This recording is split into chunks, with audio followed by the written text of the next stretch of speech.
آئیے سب سے پہلے عقیدت و محبت خلوص للہیت کے ساتھ بارگاہ رسالت مآب صلی اللہ تعالی علیہ وسلم میں ہدیہ درود پاک پیش کر لیجیے۔ اللہم صلی علی سیدنا و مولانا محمد بارک وسلم کما تحب وترضى بأن تصلوا علیہ صلاۃ و سلام علیہ یا رسول اللہ صلی اللہ تعالی علیہ وآلہ وسلم۔ حضرات گرامی، دین اسلام کی بہاریں، دین اسلام کی یہ نظارے، نبی پاک صلی اللہ علیہ وسلم کی آمد اور نبی پاک صلی اللہ تعالی علیہ وسلم کے آباء و اجداد میں یہ سب حضرت ابراہیم خلیل اللہ کی عنایتیں، ان کی مہربانیاں اور ان کی نسل کی مہربانیاں، جو مصطفیٰ صلی اللہ تعالی علیہ وسلم حضرت ابراہیم خلیل اللہ کی نسل سے ہیں، اور اللہ نے حضرت ابراہیم کو اپنا خلیل، اپنا دوست کہا ہے۔ دوست اور خلیل خلت والا، جگری دوست، پیارا دوست اللہ نے حضرت ابراہیم خلیل اللہ کو کہا۔ نبی اکرم صلی اللہ تعالی علیہ وسلم نے بہت ساری چیزیں جو دین اسلام میں ہیں وہ حضرت ابراہیم خلیل اللہ کی ادائیں ہیں، ان کے طریقے ہیں، ان کے نقش قدم پر چلنے کا مصطفیٰ صلی اللہ علیہ وسلم نے اپنی امت کو بھی حکم دیا، حتیٰ کہ درود پاک میں بھی مصطفیٰ صلی اللہ علیہ وسلم کو وہ درود پسندیدہ ہے جس درود میں حضرت ابراہیم خلیل اللہ اور ان کی آل کا ذکر ہے۔ جیسے کہ ہم نمازوں میں پڑھتے ہیں اللہم صلی علی سیدنا محمد کما صلیت علی ابراہیم وعلی آل ابراہیم، حضرت ابراہیم خلیل اللہ پر اللہ تو رحمت نازل فرما اور ان کی آل پر رحمت نازل فرما۔ تو گویا کہ ہم سب کے پیارے آقا صلی اللہ علیہ وسلم نے حضرت ابراہیم خلیل اللہ پر درود پڑھنے کا ہمیں حکم دیا ہے، اور اس درود کو ہم نماز کامل کا ذریعہ بناتے ہیں، اور ان کی آل پر بھی درود پڑھنے کا حکم دیا مصطفیٰ صلی اللہ علیہ وسلم نے۔ اور یہ جو قربانی کی شکل میں اللہ رب العزت کی رضا حاصل کرنے کے لیے ہم پسندیدہ جانوروں کو قربان کرتے ہیں، یہ ادا بھی حضرت ابراہیم خلیل اللہ کی ہے۔ حضرت ابراہیم خلیل اللہ سرزمین عراق میں پیدا ہوئے۔ جب وہاں ظلم و زیادتی بڑھنے لگی، آپ کو وہاں سے جانا، وہاں کے حکام نے جانے پر جب مجبور کیا تو آپ اپنی بیوی حضرت سارہ کو لے کر وہاں سے چل پڑے۔ مسافر ہیں، کہاں جانا ہے منزل کا پتہ نہیں ہے، منزل مقصود کیا ہے پتہ ہی نہیں ہے، کہاں پہنچنا ہے مسافر کے مانند دونوں میاں بیوی چل دیے۔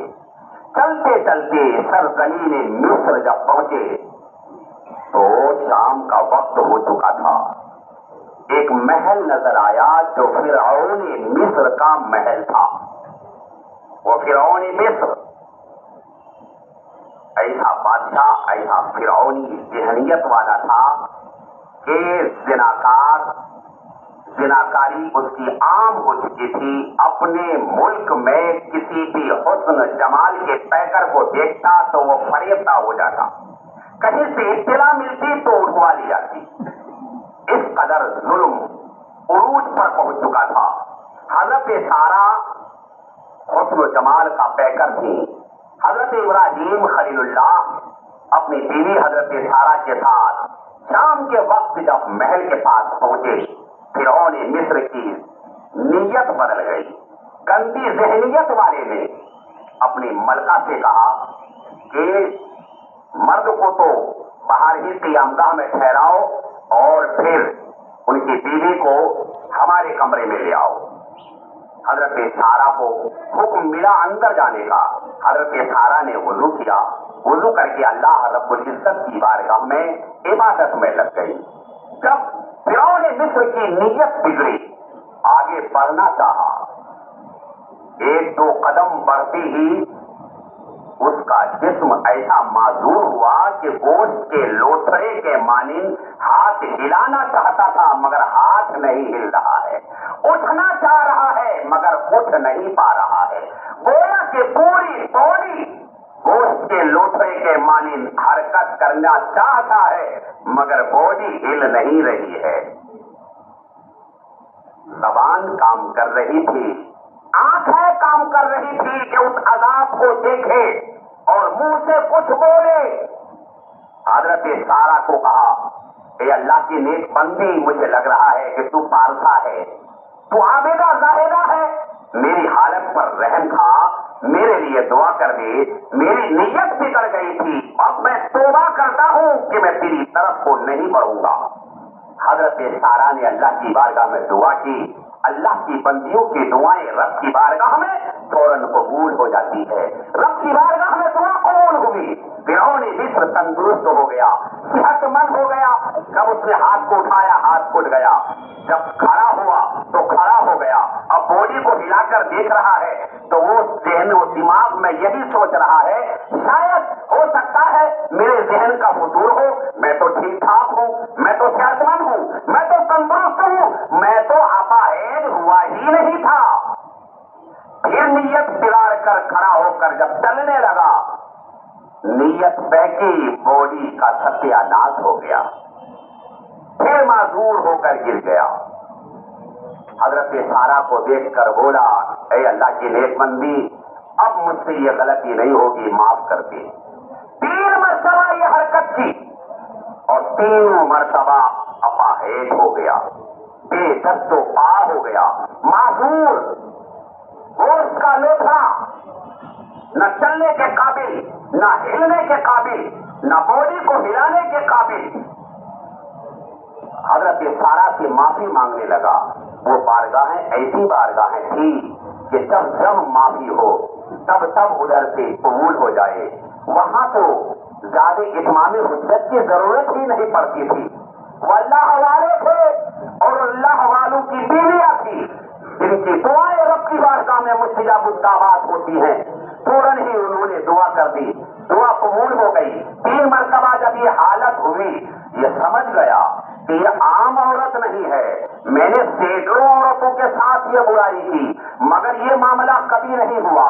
یہ کوئی اللہ کی مخصوص بندی ہے, یہ کوئی اللہ کی نیک بندی ہے, کوئی ولیہ کاملہ ہے, کوئی مقرب بارگاہ ہے, یہ کوئی عام نہیں ہے. فوراً اپنی بیٹی حضرت ہاجرہ کو بلاتا ہے, اپنی بیٹی ہاجرہ کو بلاتا ہے, اور ہاجرہ کو بلانے کے بعد حضرت ہاجرہ آتی ہے, ابا حضور بتائیے کیا حکم ہے.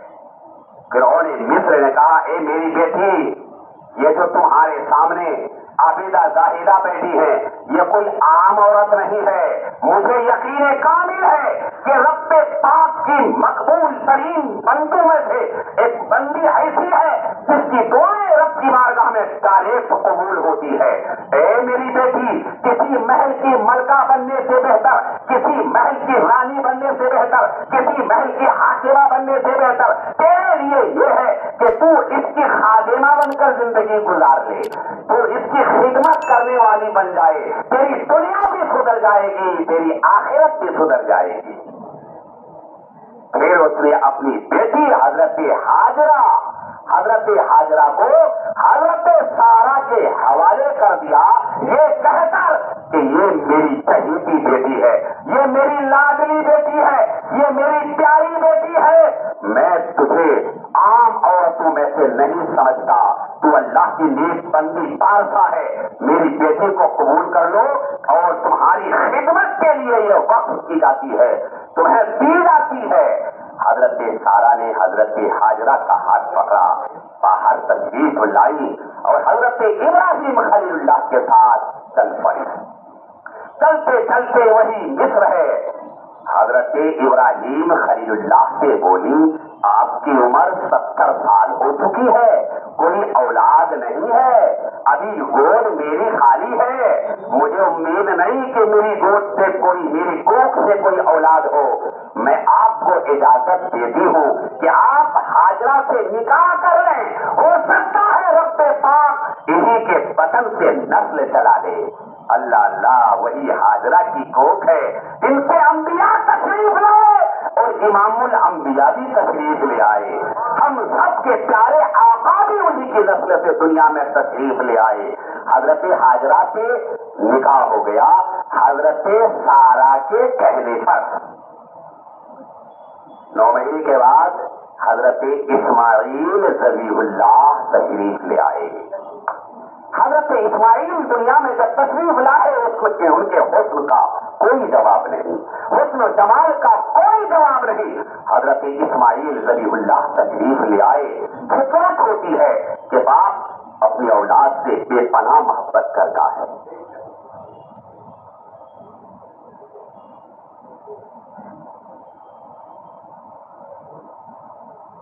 حضرت اسماعیل ذبیح اللہ دنیا میں تشریف لے آئے تو باپ اولاد سے تو محبت کرتا ہی ہے. حضرت ابراہیم خلیل اللہ بھی کرنے لگے اور حضرت اسماعیل کی ماں حضرت حاجرہ ہونے کی وجہ سے رجحان بھی خیال بھی رکھنے لگے. تو فطرت انسانی کا تقاضا. حضرت سارا بول اٹھی, لگ رہا ہے کچھ دنوں سے آپ حضرت سارا سے محبت زیادہ کر رہے ہیں, مجھ سے کم ہونے لگی ہے. عورت فطرت انسانی. حضرت سارا بولی کہ لگ رہا ہے جب سے حاجرہ کی گود میں بیٹا آیا ہے تو آپ کی محبت میری طرف سے کچھ کم ہونے لگی اور حاجرہ کی طرف بڑھنے لگی. حضرت ابراہیم خلیل اللہ بولے نہیں نہیں ایسی کوئی بات نہیں ہے, جتنی محبت مجھے حاجرہ سے ہے اتنی محبت آپ سے بھی ہے.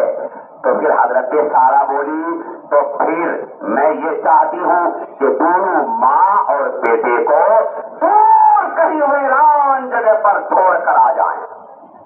اللہ اللہ, ویران جگہ پر ایک تو اولاد نہیں تھی. 70 سال کی عمر میں آدمی نا امید ہو جاتا ہے کہ اب تو اولاد ملے گی نہیں. پھر اولاد کی خدائی, حضرت اسماعیل ذبیح اللہ کا بچپنا اور حضرت سارا چاہتی ہے کہ بالکل بھی آپ یہاں سے نکال کر دونوں طرف کہیں آپ چھوڑ کر آئیں. حضرت ابراہیم خلیل اللہ مجبور ہو گئے. ایک مشکیزے میں پانی لیا, کچھ کھانے پینے کا سامان لیا, حضرت حاجرہ کو اونٹنی پہ بٹھایا, حضرت اسماعیل ذبیح اللہ کو گودی میں دیا. تینوں افراد چل پڑے. منزل وہاں بھی منزل کا پتہ نہیں کہاں تک جانا ہے. چلتے چلتے چلتے چلتے ایسے علاقے میں پہنچے جہاں دور دور تک آدمی کا پتہ نہیں, آدم ذات کا پتہ نہیں, انسان کا پتہ نہیں, دور دور تک آبادی نہیں, صرف کچھ کھجور کے پیڑ, کچھ پہاڑیاں, نہ کوئی نہر ہے, نہ کوئی تالاب ہے, نہ کوئی آبادی ہے, نہ کوئی پانی ہے. اگر ہے تو گرم گرم ریت, تپتی ہوائیں, کچھ پہاڑیاں, کچھ کھجور کے پیڑ اور دور دور تک ریتا ہی ریتا ہے. حضرت ابراہیم خلیل اللہ نے حضرت حاجرہ کو اونٹنی سے اتارا. حضرت حاجرہ نے اسماعیل ذبیح اللہ کو گودی میں لیا اور حضرت ابراہیم خلیل اللہ بولے اب آپ یہیں بیٹھے. حضرت حاجرہ اپنے بیٹے کو لے کر بیٹھ گئی. پانی کا مشکلہ دے دیا گیا, کچھ کھانے پینے کا جو سامان تھا وہ دے دیا گیا. یہ دیکھ کر ابراہیم خلیل اللہ واپس جانے لگے. کسی آدم ذات کا پتہ نہیں, نہ کوئی گاؤں, نہ کوئی دیہات, نہ کوئی تالاب, نہ کوئی آدمی, نہ دور دور تک انسان کا کچھ پتہ. کنے تنہا تپتی ریت پر چھوڑ کر جب جانے لگے حضرت ابراہیم خلیل اللہ, حضرت حاجرہ کی آنکھیں اشکبار ہو گئی. حضرت حاجرہ رونے لگی, اے میرے شوہر نامدار, آپ مجھے کنے تنہا یہاں کس کے حوالے کر کے جا رہے ہیں؟ ننھا بیٹا ہے, دودھ پیتا بچہ ہے, یہاں دور دور تک کسی کا پتہ نہیں ہے, دور دور تک کوئی آبادی نہیں ہے, یہاں پینے کے پانی کا بھی انتظام نہیں ہے, یہاں کس کے حوالے آپ مجھے چھوڑ کے جا رہے ہیں؟ حضرت ابراہیم خلیل اللہ نے کوئی جواب نہیں دیا. پھر حضرت حاجرہ نے پوچھا بتاتے کیوں نہیں, آپ مجھے یہاں کس کے حوالے کر کے جا رہے ہیں؟ حضرت ابراہیم خلیل اللہ نے کوئی جواب نہیں دیا.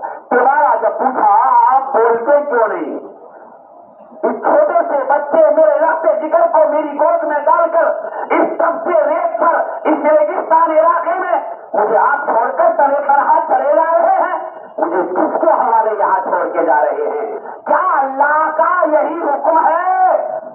حضرت حاجرہ نے کہا. حضرت حاجرہ بولی کیا اللہ کا یہی حکم ہے کہ آپ مجھے یہاں تنہا چھوڑ کر چلے جائیں؟ حضرت حاجرہ کے کہنے پر حضرت ابراہیم خلیل اللہ بولے ہاں اللہ کا یہی حکم ہے. تو حضرت حاجرہ بولی بس میرے لیے میرے رب کی رضا ہی کافی ہے. میرے لیے میرے رب کی رضا کافی ہے. جس رب نے یہاں مجھے اتارنے کا یہاں مجھے ٹھہرنے کا حکم دیا ہے وہی رب میری بھی حفاظت کرے گا میرے بچے کی بھی حفاظت کرے گا. اللہ اکبر. حضرت ابراہیم خلیل اللہ چلے گئے. جب تک پانی رہا ماں بیٹے پیتے رہے. جب تک دانا رہا کھاتے رہے. ایک اور مشکلے کا پانی کتنا سا ہوتا ہے اور پھر راستے میں بھی اس کا استعمال ہو چکا تھا. ایک وقت ایسا آیا کہ مشکلے کا پانی ختم. بھوک کچھ دیر برداشت ممکن ہے مگر پیاس برداشت نہیں. اور خود کی بھوک اور پیاس اپنے بچوں کے بھوک و پیاس میں انسان بھول جاتا ہے. سوچتا ہے میں نہ کھاؤں میرا لقش جگر کھا لے, میں نہ پیوں میرا بچہ پی لے. ایک وقت ایسا آیا جب پانی ختم ہو گیا. باڈی میں پانی نہ پہنچنے کی وجہ سے دودھ بھی سوکھ گیا. دودھ کا اترنا بھی بند ہو گیا. حضرت اسماعیل ذبیح اللہ کے سوکھے ہونٹ پیاس کی طرف بے چینی. اب پانی کی تلاش میں حضرت حاجرہ ہے. کوئی قافلہ دکھائی دے دے, کوئی راہگیر نظر آ جائے, کوئی مسافر دکھائی دے دے کہ کچھ پانی مانگ لے. تیز قدموں سے صفا پہاڑی کے اوپر اس پہاڑی کے اوپر چڑھ کر آگے پیچھے دائیں بائیں نظر دوڑاتی ہے. کوئی نظر آ جائے قافلہ, کوئی راہگیر, کوئی مسافر, کوئی پانی والا دکھائی دے دے. کوئی نظر نہیں آیا. پھر وہاں سے اتری مروہ پہاڑی کے اوپر. حج کرنے والے یا عمرہ کرنے والے آج کل تو اے سی لگی ہوئی ہے. صفا مروہ کے بیچ میں اے سی ہے. وہی صفا مروہ ہے جو حج کرنے والے سعی کرتے ہیں. وہی صفا مروہ ہے. ابھی جو میں گیا تھا خانے کعبہ کے برابر میں ہی اب اے سی لگ رہی ہے. جگہ جگہ قدم قدم پہ آب زمزم ہے, جگہ جگہ پانی ہے. مگر اس وقت ریتا ہی ریتا, کچھ نہیں. حضرت حاجرہ صفا پہاڑی پہ سے اتری مروہ پہاڑی کے اوپر کہ کوئی نظر آ جائے. جب کوئی نظر نہیں آیا پھر اتری صفا پہاڑی کے اوپر. 7 چکر حضرت حاجرہ کے لگ گئے.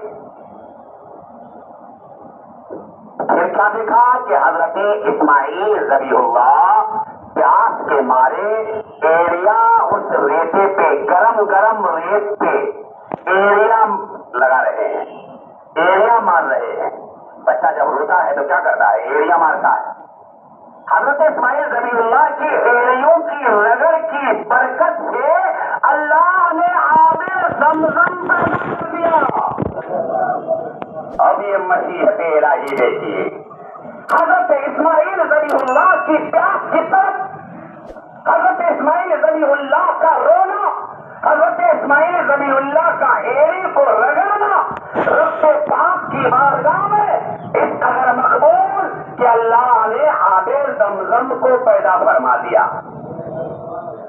حضرت حاجرہ نے جب دیکھا کہ پانی کا چشمہ میرے لختے جگر کے ایڑیوں کے نیچے سے، اے اللہ تیرا شکر ہے، اللہ کا شکریہ ادا کیا، اور وہی ریتا ہی ریتا تھا، ریتے کو ڈالنے لگی پانی کے چاروں طرف کو، اور کہہ رہی تھی زم زم زم زم زم زم۔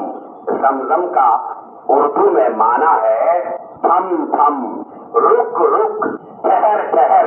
اعلیٰ حضرت فرماتے ہیں اس میں زمزم ہے کہ تھم تھم، اس میں جم جم ہے کہ بیش، کثرت کوثر میں زمزم کی طرح تھم تھم نہیں۔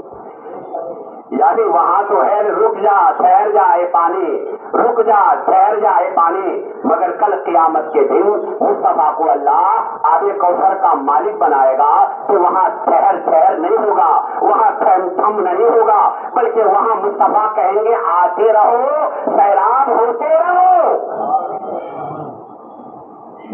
آب زمزم پیدا ہوا، اس پانی میں اللہ نے دو خاصیتیں رکھی ہے۔ عام پانی صرف پیاس بجھانے کے لیے ہے، مگر آب زمزم جو ہے بھوک کو بھی مٹائے اور پیاس کو بھی بجھائے، اللہ نے یہ خاصیت رکھی ہے اس میں۔ اس سے آگے انشاءاللہ کل عید کا دن ہے تو میں چاہ رہا ہوں کہ اس واقعے کو پورا کر لوں کہ پھر خانہ کعبہ بسا، پھر مکہ بسا، اور یہ سب بسا ہے حضرت ابراہیم خلیل اللہ کی برکت سے۔ حضرت گرامی، اللہ کا احسان عظیم ہے کہ اللہ رب العزت نے وہ دن دکھایا جو کل آنے والا دن عید اضحیٰ کا دن ہے۔ ہم اپنے پسندیدہ جانوروں کو اللہ تعالیٰ کی رضا کے لیے قربان کریں گے اور نماز عید اضحیٰ ادا کریں گے۔ تو نماز عید اضحیٰ انشاءاللہ 7:15 بجے ادا کریں گے، 7:15 بجے۔ اور یہ بھی یاد رکھیے گا عید کے معنی خوشی کے ہوتے ہیں، خوشی میں گلے ملتا ہے، ہاتھ ملاتا ہے، لہذا آپ حضرات کسی کے بہکاوے میں نہ آئیں، خوشیاں بانٹیں، گلے سے گلا لگا کر دل کو صاف کرے، سینے سے سینہ ملا کر دل کے اندر کے کینے کو صاف کرے۔ مصافحہ معانقہ مصطفیٰ جان رحمت کی عظیم سنتوں میں سے ہے، اس کو جاری اور ساری رکھیں۔ سینے سے سینہ جب ملتا ہے تو انسان کے اندر کا کینہ نکل آتا ہے، ساری نفرت میں بھول جاتا ہے، ساری دشمنی بھول جاتا ہے سینے سے لگ جانے کے بعد۔ لہذا عید اضحیٰ کے بعد ایسے ہی دوڑ کر بھاگے نہ، بلکہ آپس میں مصافحہ کریں، معانقہ کریں۔ السلام علیکم ورحمۃ اللہ۔